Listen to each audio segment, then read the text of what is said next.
तुम तो इतने हट्टे कट्टे हो, फिर भी भीख क्यों मांग रहे हो? साहब मेरे पास महीनों से कोई काम धंधा नहीं है। अगर आप मुझे नौकरी दें तो मैं भीख मांगना छोड़ दूंगा।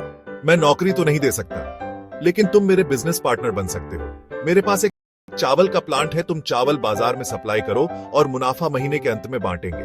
लेकिन कैसे बांटेंगे? क्या मैं 20% लूंगा और आप 80%? मुझे सिर्फ 10% चाहिए, बाकी 90% तुम्हारा होगा, ताकि तुम जल्दी तरक्की कर सको। भिखारी ने जोरों से काम शुरू कर दिया। उम्दा चावल और सस्ते दामों से उसकी बिक्री बहुत बढ़ गई और उसे खूब मुनाफा हुआ। लेकिन जब मुनाफा बांटने का समय आया तो भिखारी ने सोचा, सारी मेहनत तो मैंने की है, तो अब अमीर आदमी को 10% क्यों दूं? मेरा हिस्सा? साहब मुझे तो बहुत नुकसान हुआ है।